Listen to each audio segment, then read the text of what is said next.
दोस्तों सबसे पहले आप ये वीडियो देखिए, उसके बाद से बात करते हैं। लोग मार दिए गए, 20 से ज्यादा घायल अस्पताल में पड़े हुए हैं। और उधर देश के प्रधानमंत्री नरेंद्र मोदी भूटान के चौथे राजा जिग्मे सिंघे वांगचुक के 70वें जन्मदिन समारोह में शामिल होने के लिए भूटान चले गए हैं। दिल्ली का धमाका इतना बड़ा था कि पास में वीडियो शूट कर रहे नौजवानों का कैमरा तक हिल गया। वीडियो में दिखाई दे रहा है पेड़ भी कांपता हुआ दिखा, ऐसा लगा जैसे भूकंप आ गया हो। दिल्ली में जिस कार में धमाका हुआ उस कार की सीसीटीवी फुटेज भी सामने आ चुकी है। ये कार सफेद रंग की दिखाई दे रही है, Hyundai की i20 कार है। इसकी बाकी की डिटेल मैं आपको आगे बताऊंगी। इसी बीच एक सीसीटीवी फुटेज और भी मिला है जिसमें लोग ब्लास्ट के बाद भागते हुए नजर आ रहे हैं। दोस्तों, देश के गृह मंत्रालय को अब ऑफिशियली विधानसभा चुनाव प्रचार समिति की पूरी जिम्मेदारी भाजपा के छोटे नेताओं से अपने कंधे पर ले लेना चाहिए। गृह मंत्री को देश से ज्यादा विधानसभा चुनाव की चिंता रहती है, इससे उनकी इस चिंता का भी निवारण हो जाएगा। देखिए, किसी भी देश में फुल टाइम गृह मंत्री होता है ना, गृह मंत्री की देश के लिए कुछ जिम्मेदारियां होती हैं भाई, कुछ जवाबदेही होती है। लेकिन भारत के गृह मंत्री की ना तो कोई जवाबदेही है ना जिम्मेदारी है। पुलवामा, पहलगाम और अब दिल्ली में धमाके हो रहे हैं। शाम को 6:52 पर धमाका हुआ। सुबह 10 बजे तक ये मालूम ही नहीं चल सका कि यह आतंकवादी धमाका था, ये बारूदी धमाका था या फिर किसी और तरीके से यह विस्फोट किया गया। ऑपरेशन सिंदूर अभी जारी है, ये गौर करके रखिएगा। सरकार ने किसी भी आतंकी हमले का जवाब उसी भाषा में देने के लिए प्रॉमिस किया है। यह आतंकवादी घटना है, इसे 15 घंटे में अभी तक कंफर्म नहीं किया जा सका है। 15 घंटे में चुनाव पलट देने वाले ये लोग 15 घंटे में ये नहीं पता चला पा रहे हैं कि आखिर कार में धमाका सीएनजी पीएनजी से हुआ या फिर बारूद से हुआ। दिल्ली में जिस जगह पर धमाका हुआ वो लाल किला मेट्रो स्टेशन के गेट नंबर 1 के पास है। कार में सोमवार शाम 6:52 बजे धमाका हुआ। इसमें 2 महिलाओं समेत 10 लोगों की मौत हो चुकी है। इस धमाके में 24 लोग घायल हैं। अब बात तफसील से उस कार की कर लेते हैं जिसमें ब्लास्ट हुआ। दोस्तों, ब्लास्ट से ठीक पहले का सीसीटीवी फुटेज सामने आ गया है जिसमें एक सफेद i20 कार पार्किंग से निकलती हुई दिख रही है। इसमें आतंकी डॉक्टर मोहम्मद उमर के होने का शक जताया जा रहा है। पुलिस का कहना है कि उमर फरीदाबाद मॉड्यूल का हिस्सा हो सकता है। क्या उमर भी ब्लास्ट में मारा गया? ये जानकारी अभी नहीं है। कार में सवार 3 लोग कौन थे, इसका जवाब नहीं है। अगर ये फिदाइन हमला है, 3 फिदाइन जान देने के लिए एक कार में क्यों थे, इसका जवाब मिलना बाकी है।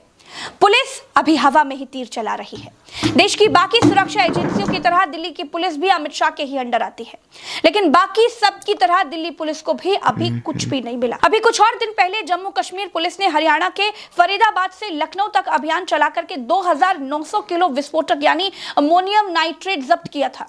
पुलवामा में 300 किलो विस्फोटक घूमता रहा, किसी को कुछ मालूम नहीं चला। देश में हरियाणा से लखनऊ तक विस्फोटक कहां से आ रहा है? क्या गृह मंत्रालय के पास कोई जवाब है? नहीं। कुल मिलाकर दोस्तों, अभी तक इतना मालूम है कि दिल्ली में विस्फोट हुआ है, लोग मारे गए हैं। किसने किया, क्यों किया, कैसे किया, इसकी कोई जानकारी नहीं है। जिस व्यक्ति डॉक्टर उमर की बात ब्लास्ट में शामिल होने की निकल करके आ रही है उसे फरीदाबाद मॉड्यूल का हिस्सा बताया जा रहा है। दिल्ली पुलिस ने लाल किले के पास हुए विस्फोट को लेकर के यूएपीए के तहत एफआईआर दर्ज कर ली है। सुरक्षा एजेंसियां आत्मघाती हमले के एंगल से जांच कर रही हैं। मौके से आरडीएक्स के सबूत नहीं मिले हैं। मरने वालों की उम्र 21 से 58 साल के बीच है। इनमें से 2 शवों की पहचान हो चुकी है। धमाके में लोग बहुत बहुत बुरी तरीके से जल गए हैं या कुछ के शरीर के टुकड़े दूर दूर तक बिखर गए हैं। ब्लास्ट कार के पिछले हिस्से में हुआ था। इसकी आवाज 1 किलोमीटर दूर तक सुनाई दी। धमाके से आसपास खड़ी 6 कारें, 2 ई-रिक्शा और 1 ऑटो जल गए। पुलिस के मुताबिक जिस कार में धमाका हुआ उसमें 3 लोग शामिल थे। कार हरियाणा के गुरुग्राम में सलमान के नाम पर रजिस्टर्ड थी। पुलिस ने सलमान को हिरासत में ले लिया है। सलमान ने कार पुलवामा के तारिक को बेची थी। पुलिस उसकी तलाश कर रही है। एक अधिकारी ने बताया कि घायलों के शरीर पर छर्रे या फिर स्लिमस्टर की चोटें नहीं आई हैं, जो आमतौर पर बम धमाके में मिलती हैं। वहीं पर शवों की जांच करने वाले एलएनजेपी अस्पताल के डॉक्टरों ने बताया कि आमतौर पर आईईडी विस्फोट में मृतकों के शरीर काले पड़ जाते हैं, लेकिन इस धमाके में ऐसा कुछ नहीं दिख रहा है। दोस्तों, भाजपा सरकार में किसी मंत्री की कोई जवाबदेही नहीं है। लोग मरते हैं तो मरे। गृह मंत्री हर बार नाकाम, रहें तो रहें, मोदी सरकार को कोई फर्क नहीं पड़ता। यही बात प्रियंका गांधी ने संसद में उठाई थी। राजनाथ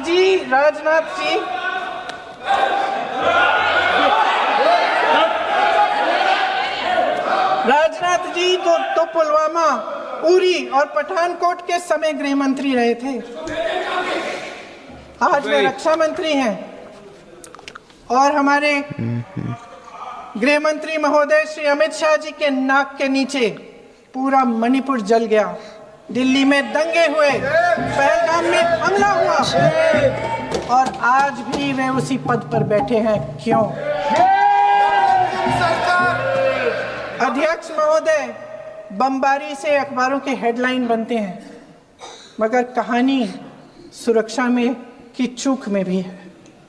आज देश खोखले भाषण नहीं सुनना चाहता, देश जवाब। और राजनाथ सिंह ने एक बार एक सवाल के जवाब में कहा था कि हमारी सरकार में त्याग पत्र नहीं होते हैं। मैंने इसमें मंत्रियों के त्याग पत्र नहीं होते हैं भैया, वो यूपीए गवर्नमेंट नहीं है, एनडीए गवर्नमेंट है। राजनाथ सिंह जी सर। और एक मिनट हम ऐड कर दें कि हमारे जो मंत्री जो उनके मंत्री करते थे वो करते भी नहीं है, ये भी जान लीजिए। दोस्तों, दिल्ली बम धमाके पर राहुल गांधी ने लिखा कि दिल्ली के लाल किला मेट्रो स्टेशन के पास हुए कार विस्फोट की खबर बेहद दर्दनाक और चिंताजनक है। इस दुखद हादसे में कई निर्दोष लोगों की मृत्यु का समाचार अत्यंत दुखद है। इस दुख की घड़ी में अपने प्रियजनों को खोने वाले शोक संतृप्त परिवारों के साथ मैं खड़ा हूं और उनको अपनी गहरी संवेदनाएं व्यक्त करता हूं। सभी घायलों के जल्द से जल्द स्वस्थ होने की आशा करता हूं। दोस्तों, देश के प्रधानमंत्री नरेंद्र मोदी जिस एरिया में जाते हैं, जहां जाते हैं, वहां की भाषा बोलने लग जाते हैं। बिहार में भोजपुरी में कट्टा तमंचा वाला गाना गाने लग जाते हैं, लेकिन दिल्ली धमाके पर अमित शाह को टैग करते हुए अंग्रेजी में ट्वीट किए हैं और लिखे हैं, आज शाम दिल्ली में हुए विस्फोट में अपनों को खोने वालों के प्रति संवेदना, घायलों के शीघ्र स्वस्थ होने की कामना करता हूं। प्रभावित लोगों की सहायता अधिकारी कर रहे हैं। गृह मंत्री अमित शाह जी और अन्य अधिकारियों के साथ स्थिति की समीक्षा की। इस देश के प्रधानमंत्री ये ट्वीट करके भूटान चले गए।